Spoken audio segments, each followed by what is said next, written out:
Welcome to vTalkInsight, Allocator's Lens Daily for January 15th, 2026. Cross-asset signals are diverging.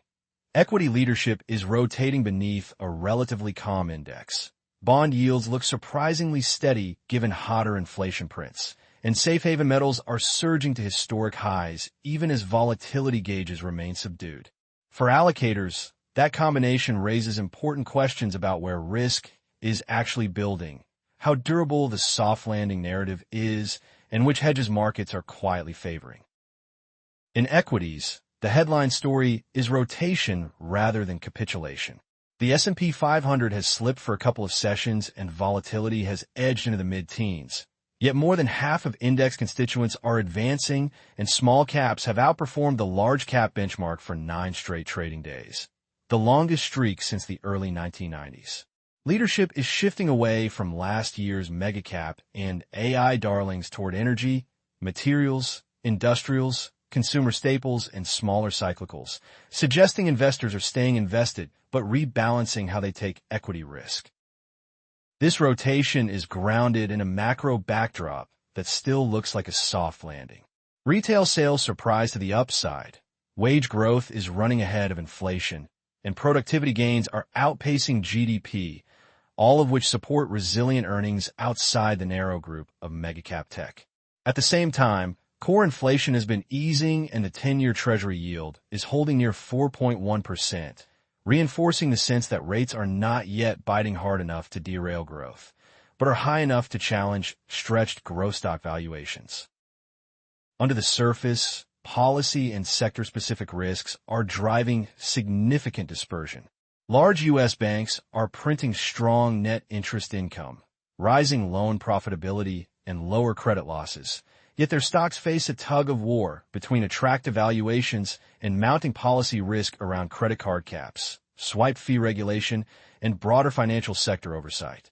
In technology, software, and some internet names are under pressure as new AI product from major platforms raise fears of business model disruption, while Chinese tech faces renewed regulatory scrutiny, highlighted by the sharp slide in Trip.com after an antitrust probe. For allocators, the equity picture now hinges less on a handful of AI-led giants and more on whether earnings in banks, energy, industrials, and small caps can deliver the growth that current rotations are already pricing for the second half of the year.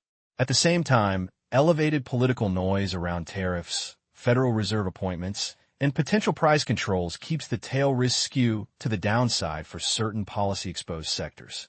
Key markers to watch include upcoming bank and software earnings, the Supreme Court's tariff decisions, and any shift in Fed communication, all of which could either reinforce this broadening of leadership or send investors back toward a narrower set of perceived safety names.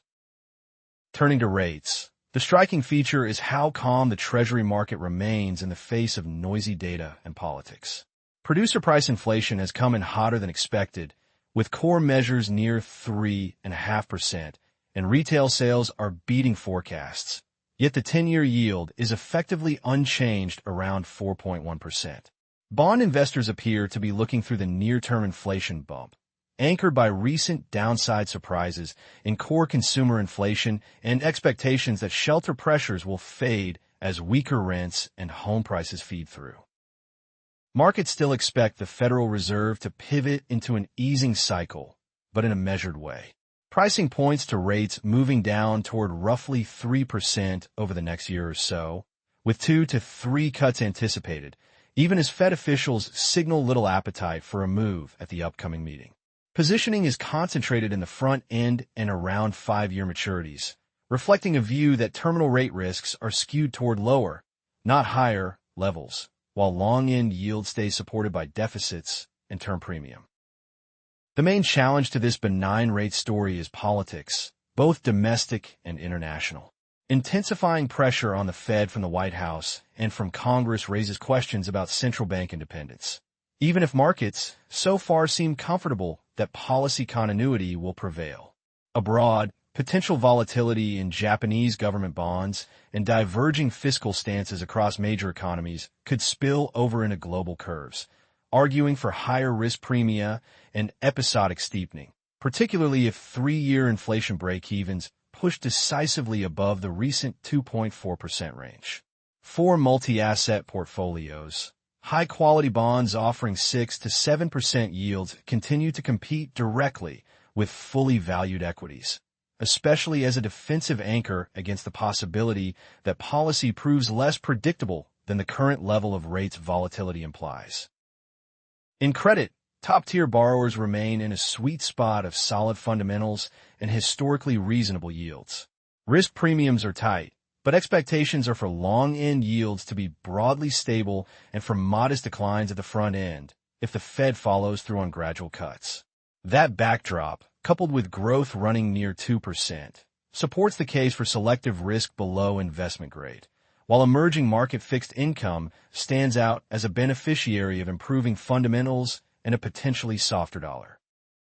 The banking sector continues to send mixed, but on balance constructive, signals for credit.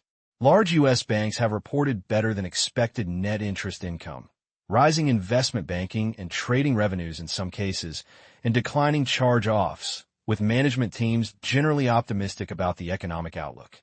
However, policy risk is clearly rising.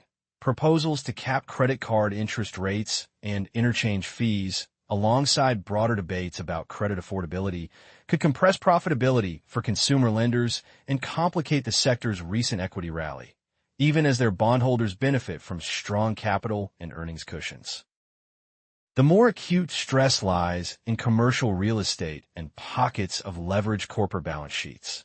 Roughly $1 trillion of U.S. commercial property loans are set to refinance in 2026, double a typical year, and they will be refinancing into a world where 10-year Treasury yields are roughly twice their 2010 to 2022 average. After years of extend and pretend, that raises the odds of forced asset sales and sharper price discovery, especially for older, lower-quality office stock that may never recover pre-pandemic occupancy. At the same time, some corporates are taking on significant debt to fund AI infrastructure, as seen in recent borrowing that pushed a major software and database provider to the lower end of investment grade, reminding credit investors that enthusiasm for new technology can translate into higher leverage and refinancing risk down the line.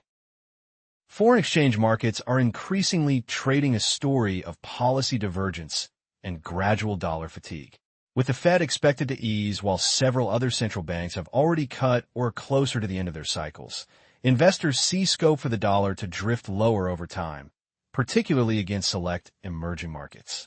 That view is reinforced by ongoing de-dollarization trends, with central banks outside the U.S., notably in China and Russia, sharply increasing gold holdings and conducting more trade in local currencies, which supports both non-dollar assets and long-term demand for bullion. The yen remains a focal point for macro and relative value traders. Structural factors such as Japan's very high debt burden, persistently negative real yields, and still subdued growth underpin a bearish longer-term stance on the currency, with some investors expressing this through long Japanese equity exposure funded by short yen and short local bonds. At the same time, uncertainty around potential Japanese fiscal stimulus and bond market volatility means moves in Japanese yields could ripple into global duration markets and, by extension, currency pairs linked to carry trades. Alongside traditional FX, digital assets are once again signaling an appetite for risk. Bitcoin has surged back through $97,000, with other major tokens also rallying, buoyed by optimism around forthcoming U.S. legislation that could bring greater structure to crypto markets. Draft bills aim to clarify the roles of the securities regulator and the commodities regulator, set compliance expectations for decentralized finance, and move prediction markets toward a federally supervised model, which could over time support institutional participation even as stricter anti-money laundering rules raise concerns about privacy. One implication for public markets is that retail investors who previously stepped in as dip buyers for equities may increasingly divert incremental risk capital into these more speculative arenas, potentially reducing an informal stabilizing force for listed stocks during bouts of volatility. Commodities are dominated today by an extraordinary rally in metals. Gold and silver have pushed to record highs, with gold now above $4,600 per ounce and some institutional targets pointing toward $5,000, while silver has vaulted past $90. Base metals such as copper and tin are also trading near or at all-time highs, driven by a blend of expectations for U.S. rate cuts, concerns over currency debasement, supply chain disruptions linked to tariffs, and strong structural demand from electrification and AI-driven infrastructure. Gold in particular has become the hedge of choice for many allocators. Institutional demand is rising as investors favor bullion over traditional equity volatility products in a world where front-end volatility indices remain muted, yet geopolitical and policy risks feel elevated. Central banks have boosted gold's share of global reserves from single digits to over 20% in recent years, and persistent worries about asset bubbles, inflation, and political pressure on the Fed are all feeding safe haven flows. At the same time, there are clear signs of froth, especially in silver. Prices are now roughly 3 times their 60-month average, a level of extension that historically has often been followed by sharp corrections as higher prices incentivize new supply and dampen industrial and investment demand. Tin, a smaller and less liquid market, is experiencing particularly intense volatility due to unresolved supply issues in Indonesia and surging demand from AI-related electronics, underscoring how quickly liquidity can evaporate when speculative narratives collide with real-world bottlenecks. In energy, oil prices have moved higher on geopolitical risk rather than outright supply loss. Unrest in Iran and uncertainty around Venezuela are supporting a risk premium, with some expecting crude benchmarks to grind higher in the near term, while others argue that abundant supply and ongoing absorption of surplus barrels by China could eventually pull prices back toward the mid-40s to low 50s per barrel. Despite that debate, energy equities have attracted renewed interest, helped by strong free cash flow yields under own positioning and steady midstream and natural gas cash generation that resembles utility-like returns. By contrast, recent multi-billion-dollar impairments at a major European integrated producer highlight the challenges of the energy transition, particularly in gas and low-carbon businesses that have underperformed optimistic early projections. For cross-asset allocators, metals and oil now function as a real-time referendum on inflation risk, policy credibility, and geopolitical tension, with any reversal in tariffs or shift in Fed expectations likely to echo quickly through these markets. Stepping back across assets, the current picture is one of rotation and repricing rather than outright risk aversion. Equities are broadening beyond mega caps into banks, cyclicals, and small caps. Rates are signaling confidence in a controlled, data-dependent easing cycle. Credit remains sturdy at the top of the quality spectrum even as commercial real estate and consumer finance face more scrutiny. Currencies and crypto reflect policy divergence and a gradual drift away from an all-powerful dollar. And commodities, especially gold, silver, and copper, are where many investors are parking their macro and geopolitical anxiety. For allocators, the key is how these stories interact, whether the soft landing holds as policy noise builds, whether metals surge is a warning or an overshoot, and whether a calmer bond market continues to offset equity and commodity volatility. Watch the upcoming inflation releases, the Supreme Court's tariff decisions, central bank communication, and signs of stress in real estate and consumer credit as the main potential catalyst for a change in this cross-asset balance. This video is for information only and is not investment advice. Visit and subscribe to vTalkInsight.com for latest interactive market insights.